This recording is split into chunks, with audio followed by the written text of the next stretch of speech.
with you. If you didn't grab one off the back step back there of the bench.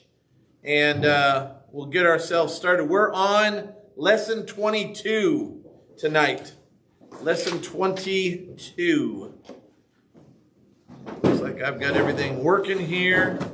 And I think we're filming. That's good. Good to see you guys if you're joining us online. And let's dive in. Quick announcement for you guys tonight. If you're here tonight, you won't have any homework over spring break and things like that. If you're watching the video, the homework is actually right underneath the video on the website. So you'll be responsible for that.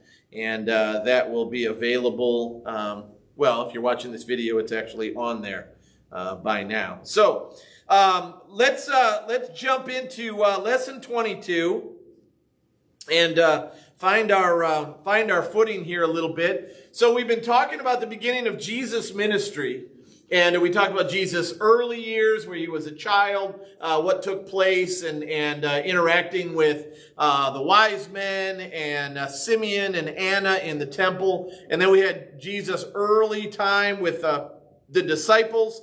And now we've got his middle ministry, where we're going to see more of the miracles. All right, so I want you to have a basic understanding of what the miracles are all about, and even be able to identify why they're important and really what we're learning from them. So as we think about this, look at the very top of the page. We've got some time to look at this. I want you to circle A or B on each of those questions at the top. Would you rather A, clean the bathroom, or B, vacuum the house? Circle one. Right? A or B, would you rather clean your brother's room or help him with his homework? All right, so you have to just kind of assume that you have a brother if you don't. All right. Number 3, would you rather wash your sister's feet or wipe her nose? Again, whether you have a sister or not, which one would you pick? How about this one? Would you rather A, babysit your little cousin, or B, change his diaper? All right. So the point of that is what do all of those things have in common, guys? What does every one of those things, Shiloh? Yeah, they're all responsibilities. You're serving in some way. So, you might choose one over the other based on what you're being asked to do. But the important thing is every one of those things is an example of service. You're serving a sibling, a cousin, your parents, whatever the case may be. Did any of those options sound good to you? Right? My guess is not many of them. Right? Most of them you're like, oh, man, I wish there was a C option. It was none of them. If we're being honest, most of us would rather be served than serve others. We'd rather receive. Not Jesus. He's the servant who came not to be served, but to serve and to give his life as a ransom for many. That's Mark 10:45. So here's what I'd like you to jot down underneath this, especially if you're watching the video from home. This is important for you. Underneath that little paragraph I just read, I want you to write this down. Service doesn't come naturally. Service doesn't come naturally, right? And then I want you to write this down, because this is important for us as we think about who Jesus was in his ministry. Jesus served out of obedience to his Father and love for us. Let me give you that again. Jesus served out of obedience to his Father and love for us. So those are the two reasons why Jesus served. He served because he was obeying his Father, who had sent him to earth to serve. And then he also served because he loves us. And it's the only solution for what's broken in us, and that's because of sin. Okay? All right, would somebody read that brown paragraph in the brown box? Shiloh, go ahead. Much of Jesus' ministry is centered in the area of Galilee, north of Jerusalem. As Jesus' teaching heals and proclaims the kingdom of God, great crowds begin following him. Jesus sees that the people are like sheep without a shepherd. So he teaches them many things, especially about the kingdom of God. In what we know as the Sermon on the Mount, Jesus explains the intent of God's law, talks about being blessed and being salt and light, teaches about prayer and not being anxious, and gives the golden rule. Jesus shows love for all people by speaking to a Samaritan woman. revealing that he is the promised Messiah. He feeds more than 5,000 people, both spiritually and physically. He performs many miracles of healing, and he exhibits his power over the laws of nature. When he asks his disciples who they think he is, Peter confesses, "You are the Christ, the Son of the living God." Matthew 16, verse 16. Read that last line for me. We find these accounts from the life of Christ in the four Gospels, Matthew, Mark, Luke, and John. The accounts in this lesson occurred around AD 31 to 32. All right, very good. All right, turn the page. Turn the page. Page 90. Now, there's not really a flow chart. Sometimes we have an arrow that kind of shows us a timeline. We don't really have that, so we're going to take bits and pieces here. So have a Bible handy because we're going to be diving in and looking at various places here. Under Sermon on the Mount, these are important, especially for those of you guys watching the video. There's a lot of information here you're going to need to know, so track along with us as closely as you can. Would somebody read that top paragraph under Sermon on the Mount? Would somebody read that for us? Go ahead, Jace. Jesus went throughout Galilee, teaching, healing, and telling people about the kingdom of God. Great crowds followed him. Seeing the crowds were fed, Jesus went up on a mountain and taught them. The teaching of Jesus in Matthew 5-7 is known as the Sermon on the Mount.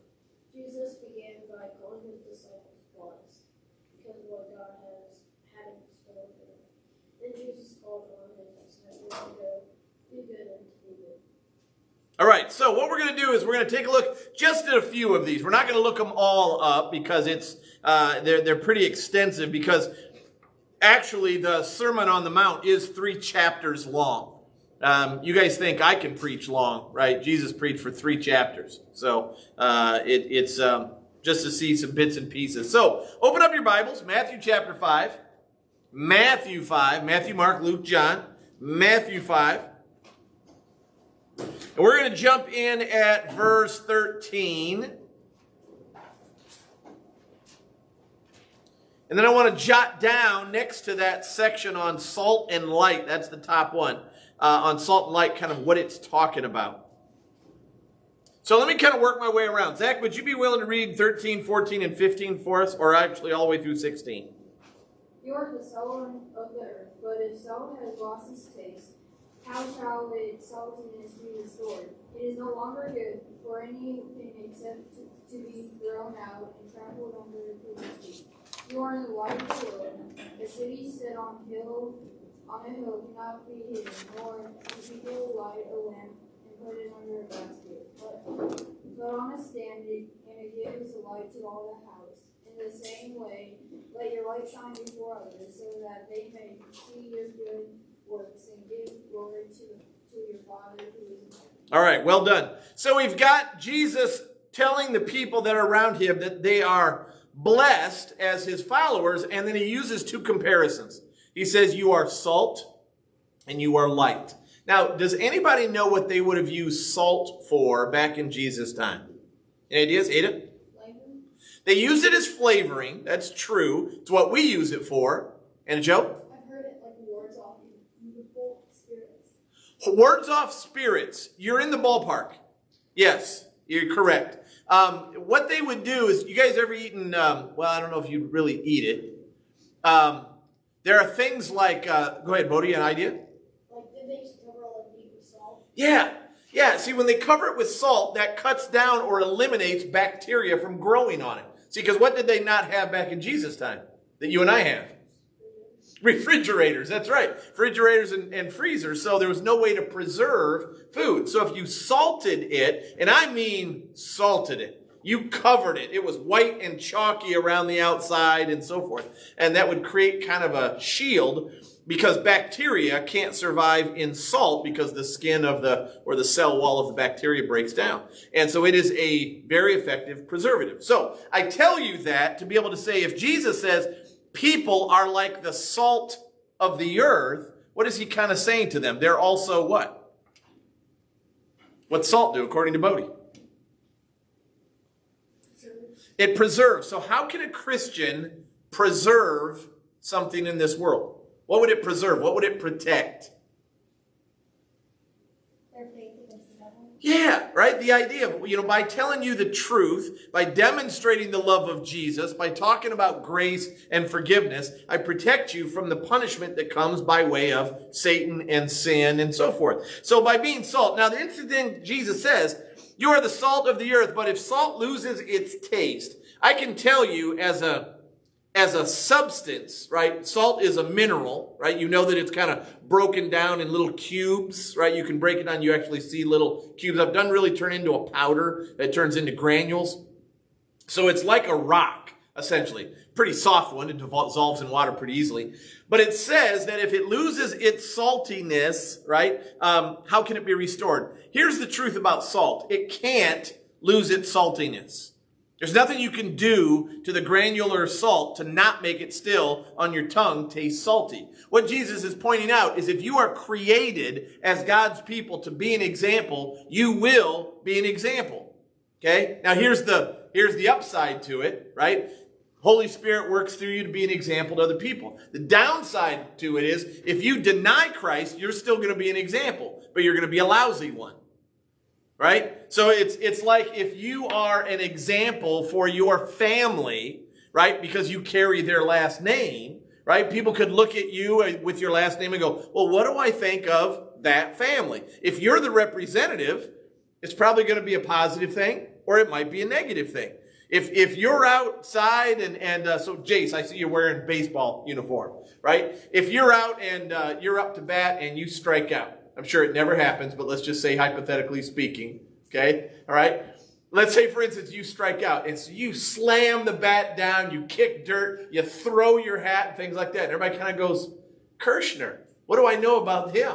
Right? Because you are now a representative of your family, not just you personally, okay? Now, what if another opportunity is at the end of the game, you guys win, and you go down, you're shaking everybody's hand. And they're like, that's Jace Kirshner.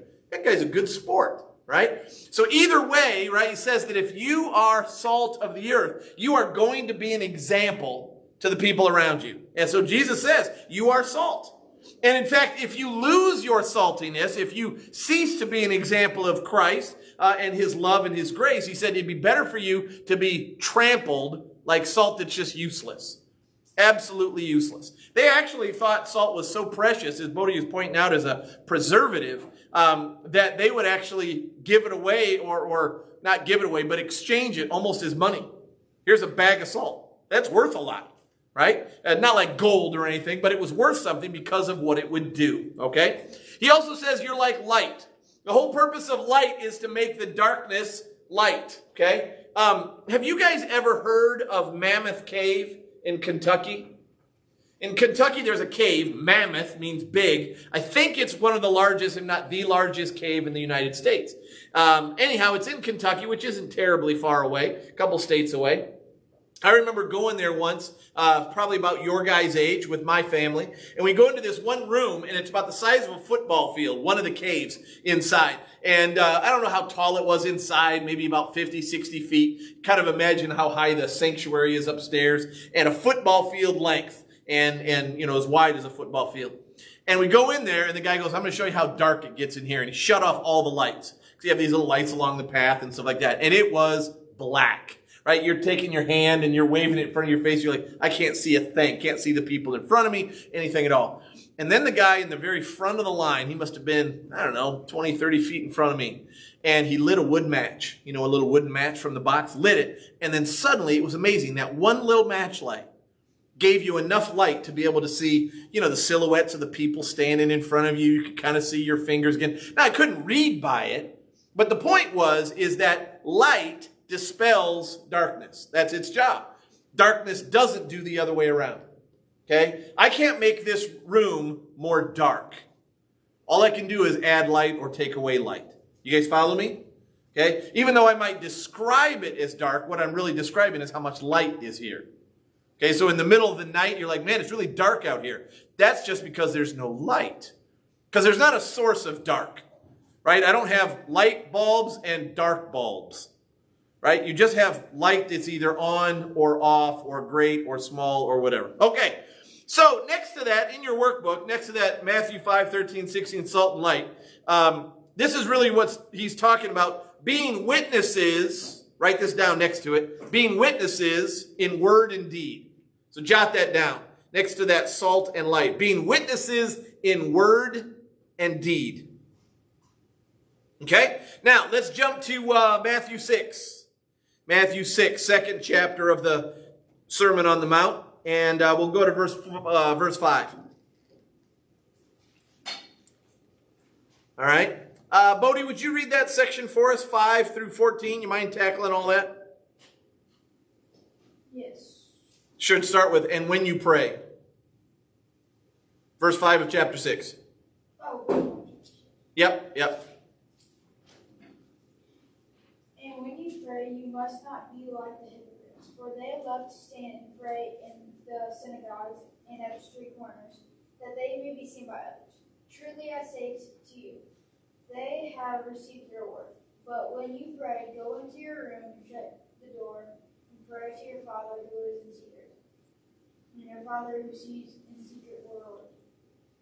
And when you pray, do not heap up empty phrases as the Gentiles do, for they think that they will be heard for their many words.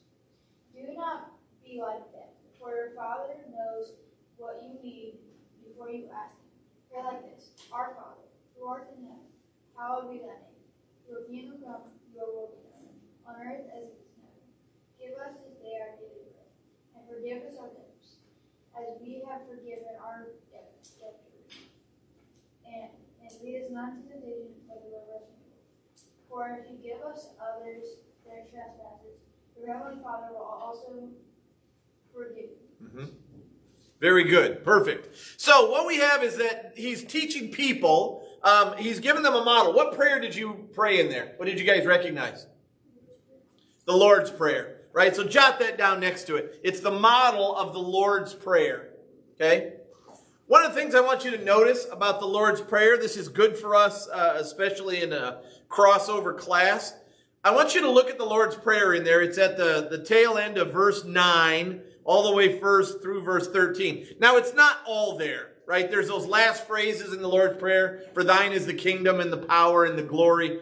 We've added those, right? And anyhow, it's still true. But I want you to look at it. When is the first time in the prayer, as you guys look through that Lord's Prayer, when's the first time that you ask for something?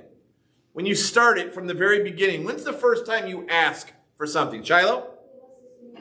Yeah, so look at verse 11 is the first time that you ask for something. So if you guys look at 9 and 10, what's that prayer really about so far?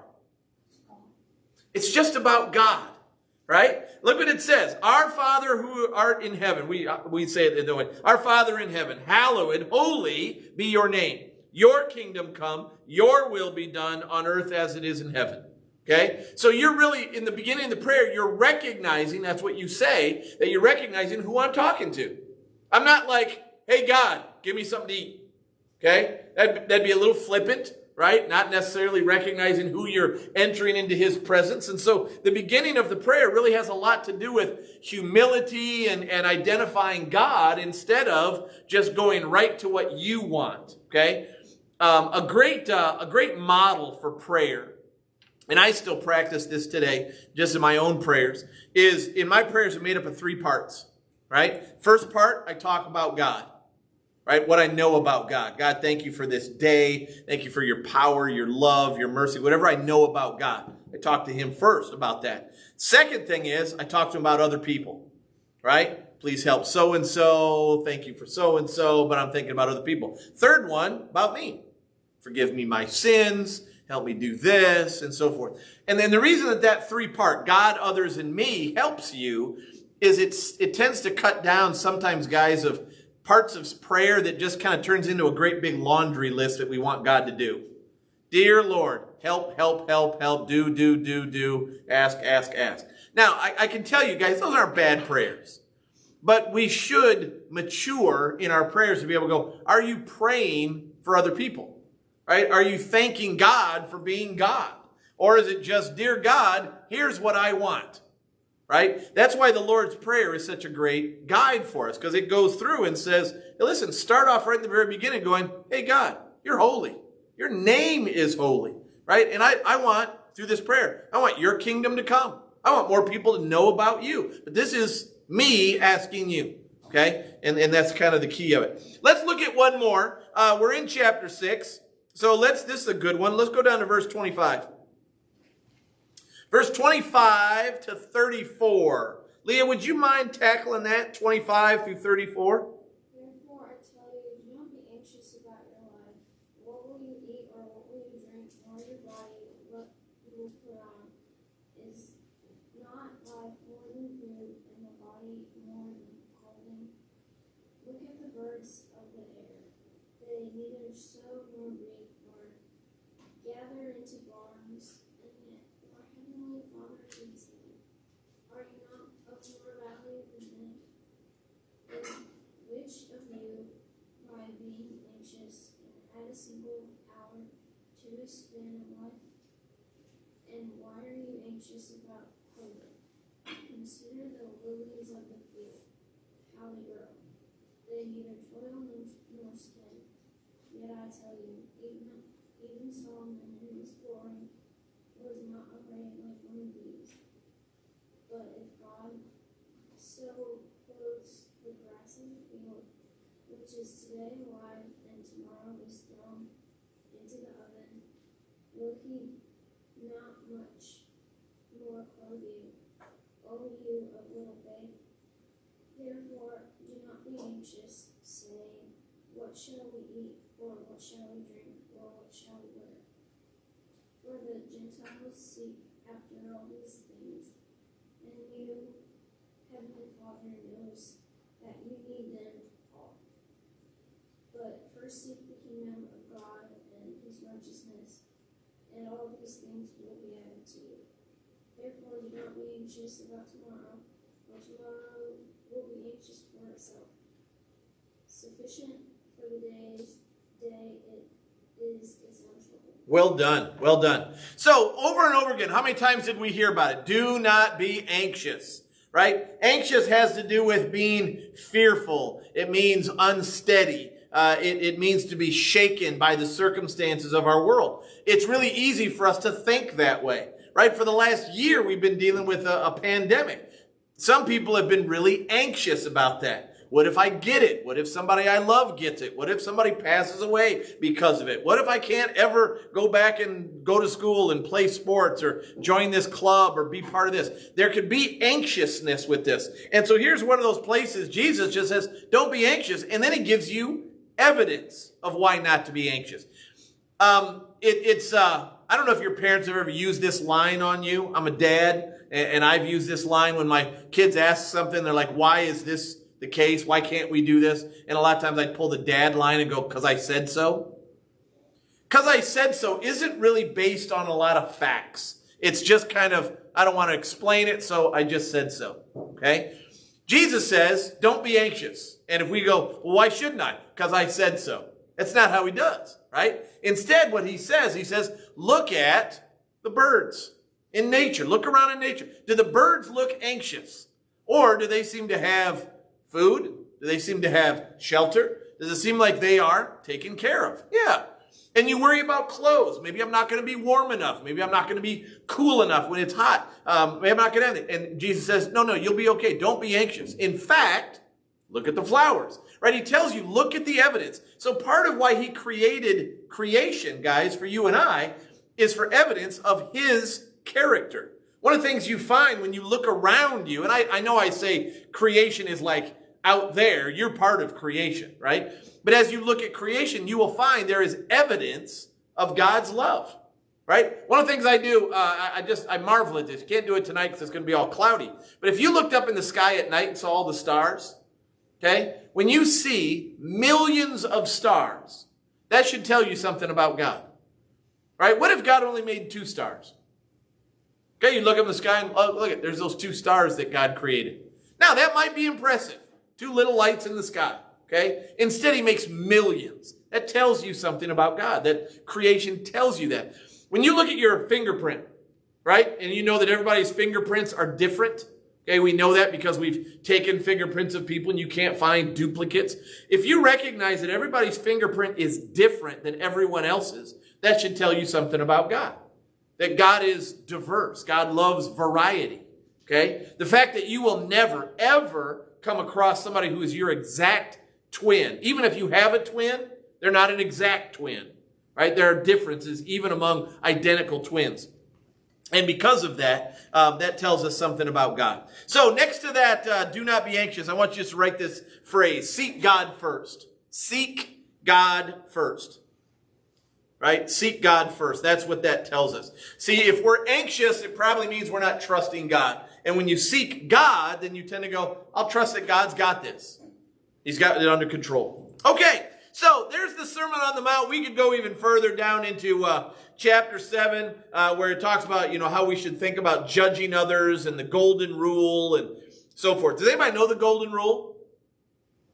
Anna Jo? There you go, right? Treat others as you would like to be treated is the golden rule. And it's really a good rule. Most of us want to be treated well. I don't know too many people that kind of go, I'd like to really be abused and dogged on by people around me. And if you think, no, I'd like to be treated well, then that would motivate you, if you're trying to pay attention to Jesus' teaching, to be able to treat people well as well. All right, the Samaritan woman. Let's go down underneath there. Anna Jo, would you read that, please? On their way. On their way from Samaria, Jesus and his disciples stopped at a village. The disciples went to get food, and Jesus sat by a well. When a Samaritan woman came, Jesus asked her for a drink from the well. She was shocked that a Jew would talk to her. Jews despise Samaritans, but she was even more surprised by what Jesus said to her next. Okay, now before we read that, I want you to understand why she was shocked. There's a couple of reasons. Now, I want you to imagine for a second, you're living in Jesus' time. They are walking through a village. Okay, I can tell you it's the middle of the day. It's the high point of the day. She's coming to get water in the high point of the day, high noon kind of thing. Does that seem to be smart? Coming in the hottest part of the day to a well to get water. When would make the most sense? Mornings. First thing in the morning. Okay? At night doesn't make sense because you're not getting water for nighttime. You're going to be sleeping in the nighttime. You'd come in the morning. So right away, you're kind of triggered to this idea that why isn't she here in the morning? Why in the middle of the day? She is avoiding people.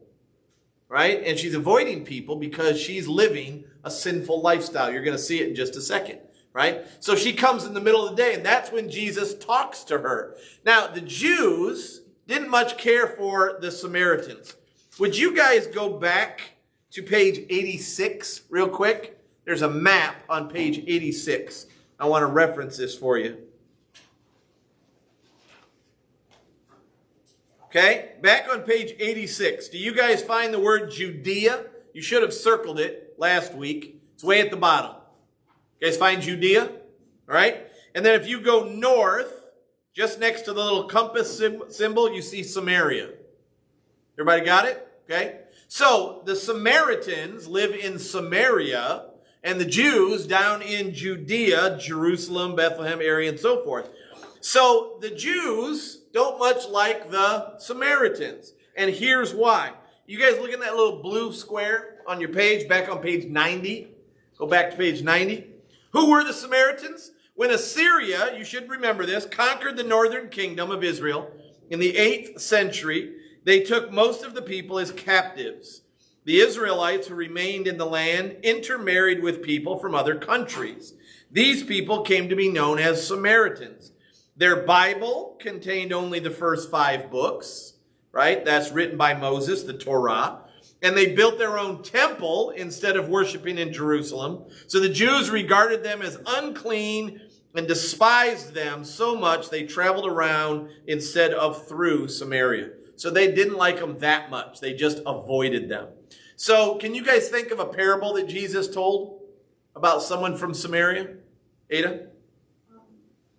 The person who was hurt by the side of the road. Yeah.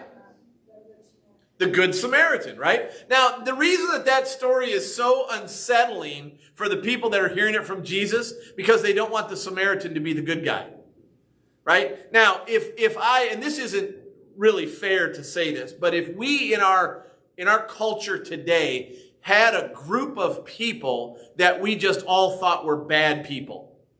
Now, that's not true of any group of people. There's no group of people on our planet that are all bad. Now, are there bad people from groups? Sure, every group has bad people from it. So let's say if I told you a story and there was a sociopath killer who played the part of the Good Samaritan, and you'd be like, no, the sociopath he's bad, he's evil, he's killed people. Why is he the good guy in the story?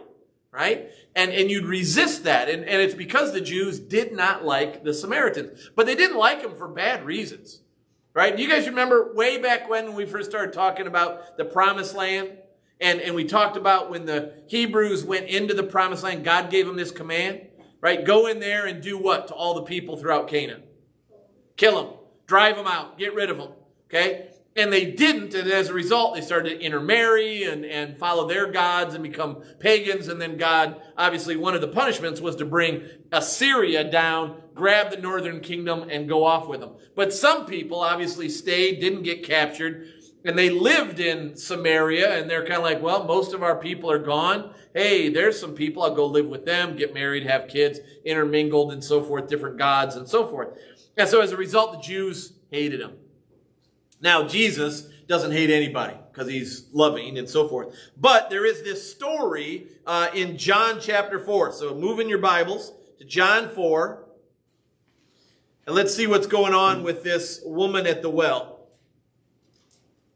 All right? Now, I'm going to read this to you, and I'm going to jump around a little bit so that we get the basic story. But I want you to understand, if she's coming at the midday to get water, it's because she doesn't want the attention of walking with all the other women from the village nearby.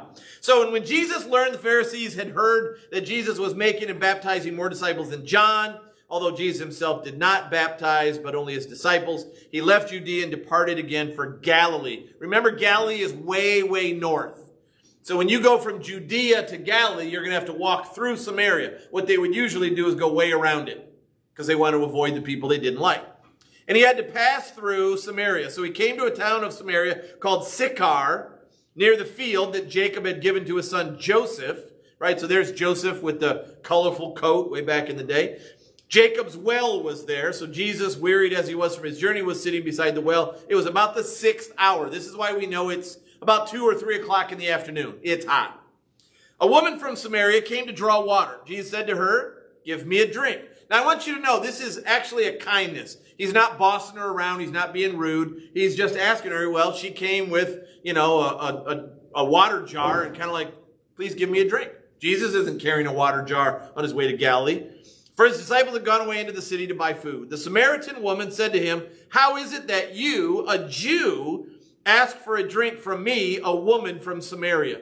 For Jews had no dealings with the Samaritans. Jesus answered her, "If you knew the gift of God, and who it is that is saying to you, 'Give me a drink,' you would have asked him, and he would have given you living water." Right? So that's kind of intriguing to him. The woman said to him, "Sir, you have nothing to draw water with, and the well is deep. Where are you going to get this living water?" She doesn't understand what he's saying. He's like, "I'm going to give you living water." And she goes, "You don't have a bucket. You don't have a rope. You don't have a container." And he's probably kind of thinking, he goes, "Yeah, and I'm also not talking about water in a well." Okay? It says, "Are you greater than our father Jacob? He gave us this well and drank from it himself, as did his sons and his livestock." Jesus said to her, "Everyone who drinks of this water," talking about the water in the well, "will be thirsty again. But whoever drinks of the water that I will give him will never be thirsty again. The water that I will give him will become in him a spring," which means it continues to flow out up to eternal life. The woman said to him, "Sir, give me this water so that I will not be thirsty or have to come here to draw water." She still doesn't understand what he's talking about, right? And Jesus is speaking cryptically, kind of mysteriously on purpose. He's kind of drawing her in. Jesus said to her, "Go and call your husband and come here." Interesting statement. The woman said to him, "I have no husband." Here's why she's there in midday. Jesus said to her, "You are right in saying I have no husband, for you have had 5 husbands, and the one that you now have is not your husband. What you have said is true." Right? She's busted.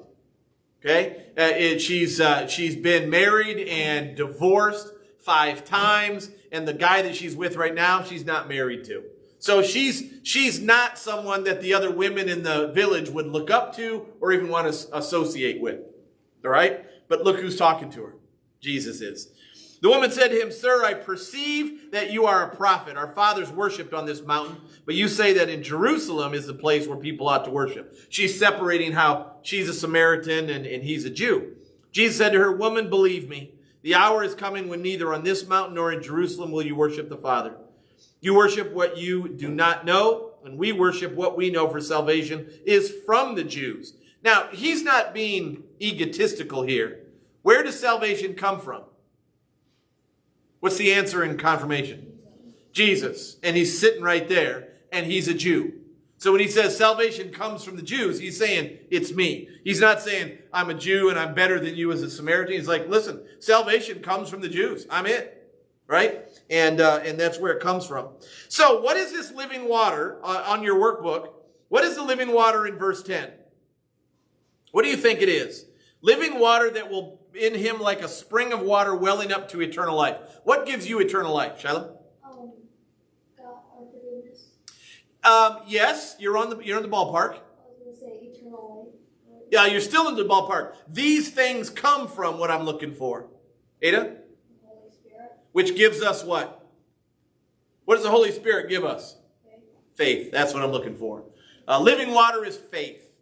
Right? Faith. So write that down. Living water is faith. And if you want to add to it what Ada mentioned, given to us by the Holy Spirit. Right? So what was the result of Jesus talking to the Samaritan woman? If I jump down to verse 39, many Samaritans from that town believed in him because of the woman's testimony. He told me all that I ever did. So when the Samaritans came to him, they asked him to stay with them, and he stayed there 2 days. And many more believed because of his word. They said to the woman, it is no longer because of what you said that we believe, for we have heard for ourselves, and we know that this is indeed the Savior of the world. Right? And so her witness to that. So underneath that, guys, it says, what was the result of Jesus talking to the Samaritan woman? Many came to believe. Jot that down. Many came to believe. All right, let's move to Luke 9. If you're in John, go back one. All right, Luke 9. And we'll go to verse 10. Luke 9:10. This is a miracle here. We've talked about a couple of stories here. This is a miracle. Jesus feeds the 5,000. Anna Jo, would you read that 10 through 17 of Luke 9? On their return, the apostles told them all that they had done. They took them and withdrew apart to a town called Bethesda. When the crowds learned it, they followed him, and he welcomed them and spoke to them in the kingdom of God and cured those who had need of healing. Now the day began to wear away, and the 12 came and said to him, send the crowd away and go into the surrounding villages and countryside to find lodging and get provisions, for we are here in a desolate place. But he said to them, you give them something to eat. They said, we have no more than 5 loaves and 2 fish, and thus we are to go and buy food for all these people. For there were 5,000 men. And he said to his disciples, have them sit down in groups of about 50 each. And they did so, and he had them all sit down. And taking the 5 loaves and 2 fish, he looked up to the heavens and said a blessing over them. Then he broke the loaves and gave them to the disciples to set before the crowd. And they all ate and were satisfied. And what was left over was picked up, 12 baskets of broken pieces. All right, there's so much in this miracle. One of the things I love about this is it's getting late in the day, and people are getting hungry, and the disciples come to Jesus and go, well, Lord, it's been a great day, lots of teaching, and a lot of people, a lot of cool things going on, but what do you say we wrap things up? It's getting late. There's lots of people out here. We're kind of not in a town. It says there were 5,000 what? Did you guys catch it? Men. 5,000 men. But since they're out in the wilderness, which means not in a synagogue or the town square, it likely means that everybody was out there.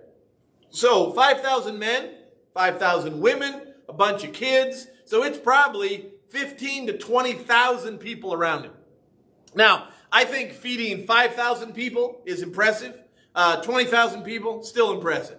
Okay, so, the difference of the numbers isn't super important. Other than he still has this problem that the disciples say, send them away so they can go get some food and so forth in surrounding areas, and then we can make our way to a nearby village and we can eat and sleep and things like that. And so what does Jesus tell them? I love this. He says, you give them something to eat. There's 20,000 people out here. You give them something. And the disciples probably checking their pockets, and they're kind of like, what do you have? I have $2. What do you have? I got $6. All right, so what if we pool all our money? He said, we can't even get enough food for everybody to have a bite. Right? He said, Jesus, we can't feed them. And that's obviously what Jesus wanted them to come to that conclusion. They can't do it. All right? And so he says, have people sit down. Now notice, he's having them sit down and to get ready to eat, and there's no food yet. Right? So you can imagine if you were people out there, and he says, I want you guys to sit down, 50 in a spot. Right? So you got maybe 20,000 people, groups of 50.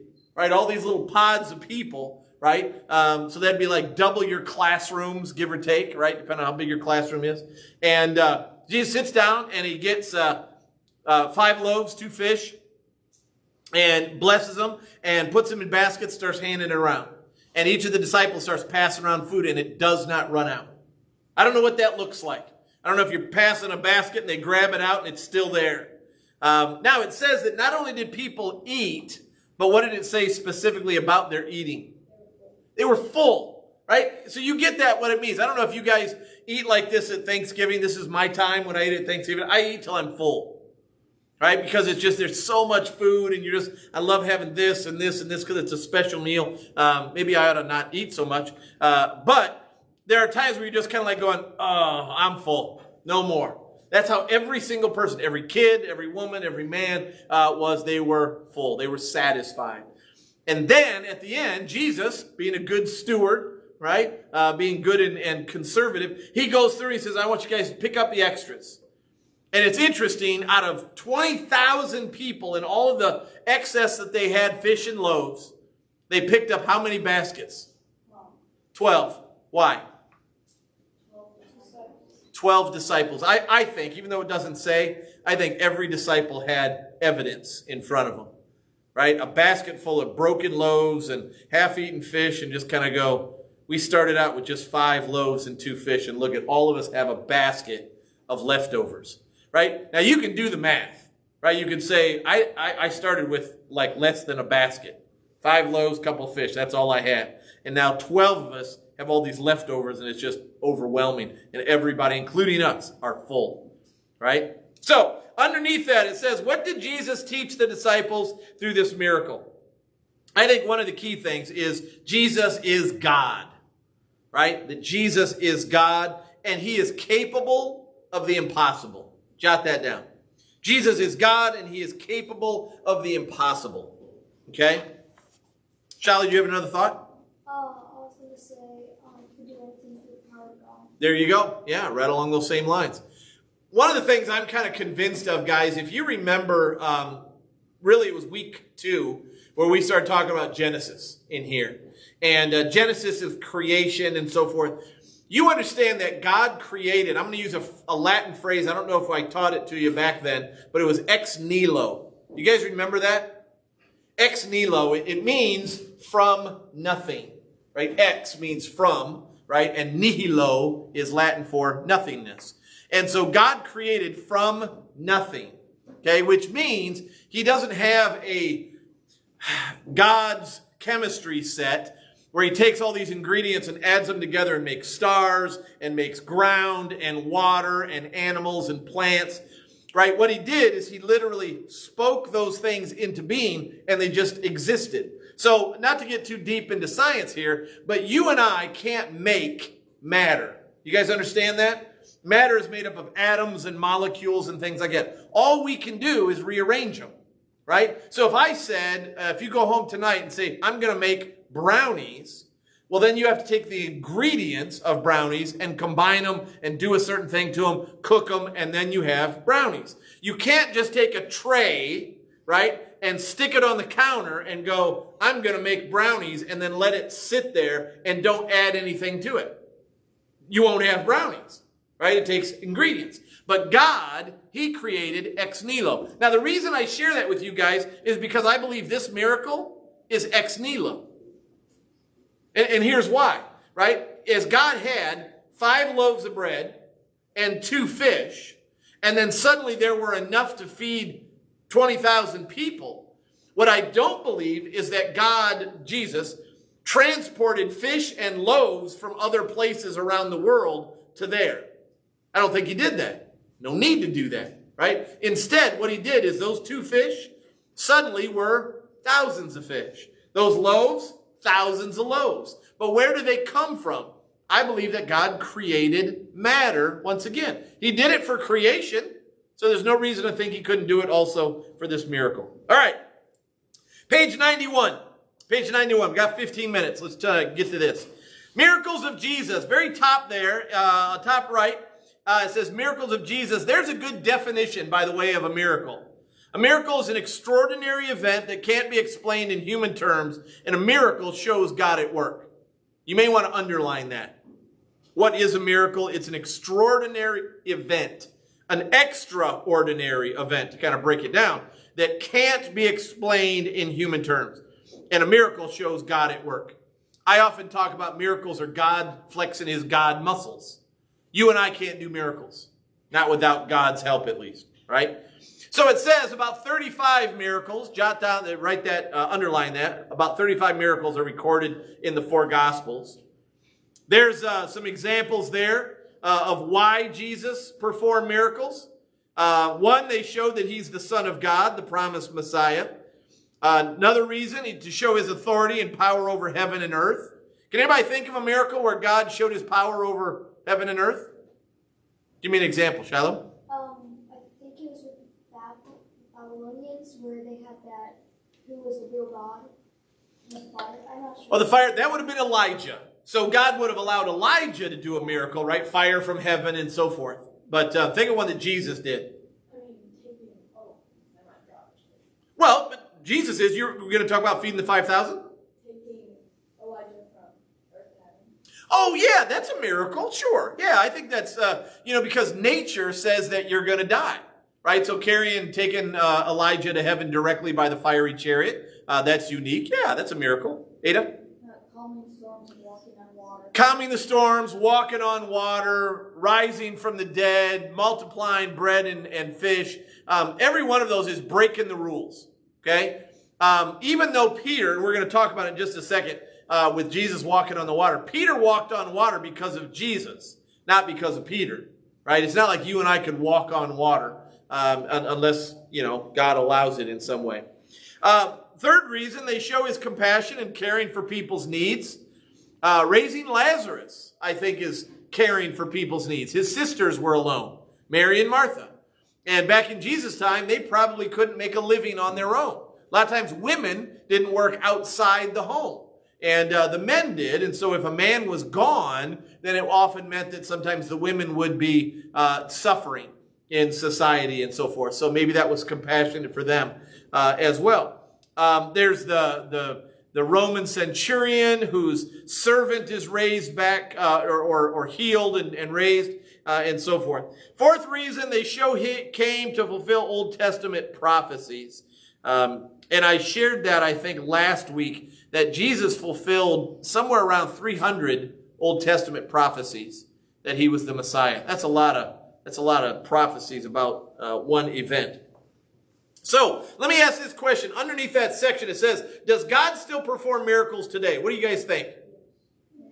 Yeah, absolutely. In fact, I would think, Zach, I won't put you on the spot, but I think we probably see miracles a lot today in medical areas, right? I think that there are doctors and nurses and surgeons that can't explain why something happened the way it did and just go, I think that was a miracle. They go in to check to see if the cancer is still, a tumor is still there, and they take an x-ray and they're like, there's no tumor. It's gone. And then they're like, I don't have a medical explanation for that.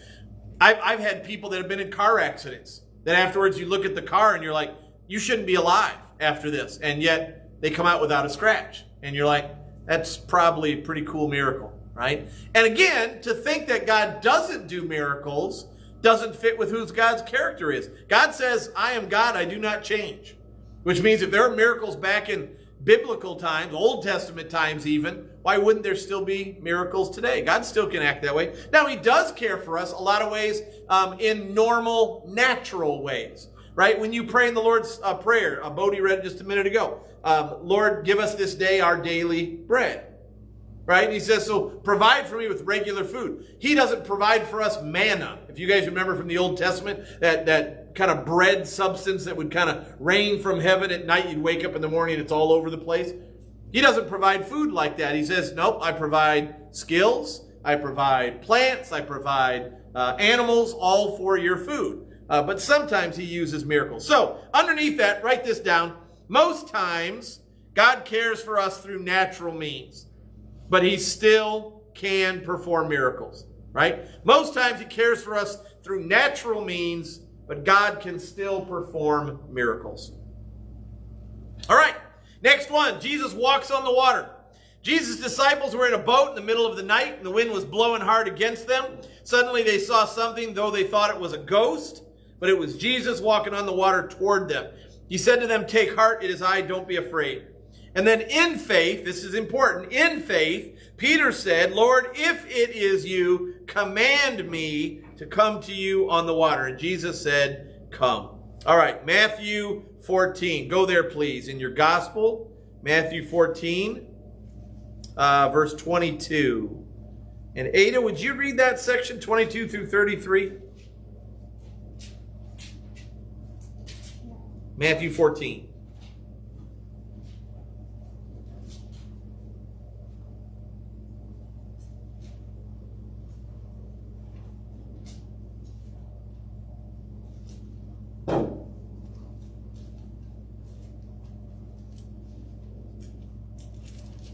Right? Matthew 14, verse 22 and forward.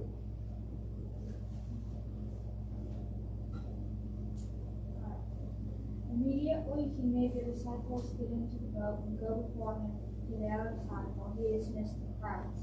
And after he had dismissed the crowds, he went up on the mountain by himself to pray. When evening came, he was there alone, but the boat by this time was a long way from the land, beaten by the waves, for the wind was against them. In the fourth watch of the night, he came to them walking on the sea. But they were terrified and said it was a ghost. And they cried out in fear. But immediately Jesus spoke to them, saying, "Take heart, it is I, do not be afraid." And Peter answered him, "Lord, if it is you, command me to come to you on the water." He said, "Come." So Peter got out of the boat, walked on the water, and came to Jesus. But when he saw the wind, he was afraid, and beginning to sink, he cried out, "Lord, save me." Jesus immediately reached out his hand and took hold of him, saying to him, "O you of little faith, why did you doubt?" And when they got back into the boat, the wind ceased. And those in the boat worshipped him, saying, "Truly you are the Son of God." All right, so what happened to Peter and why? Give me the two things that happened to Peter. Shiloh? First thing. He walked on water. Okay, walked on water. Why? Because he had faith in Jesus. There you go. All right, so if you want to write that down, walked on water equals faith, right? And what's the second thing that happened? Fell into the water because his faith was gone. There you go. Sank in the water because of doubt or fear, whatever you'd like to put there, right? And I don't think you need to answer, how are we sometimes like Peter? Because there are sometimes we have faith and there's sometimes we have doubt. And there's consequences for that. So what did the disciples do as a result of this miracle? What did they do? Trusted him. Worshipped him. Right? Very good. All right, one last thing and then we'll call it a night. Peter confesses Christ. This is going to be important for us, also for those of you watching the video tonight. Jesus asked his disciples, "Who do people say that the Son of Man is?" And how do the disciples answer Jesus, and how do people today answer this question? So Matthew 16, go there. You're really close right now. 16, 13 through 18. Micah, would you read that for me, please?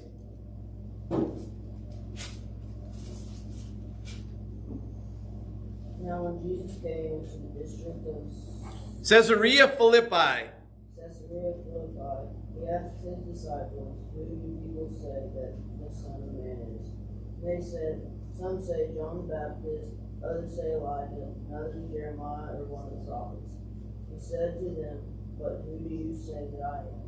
Simon Peter replied, you are the Christ, the Son of the living God.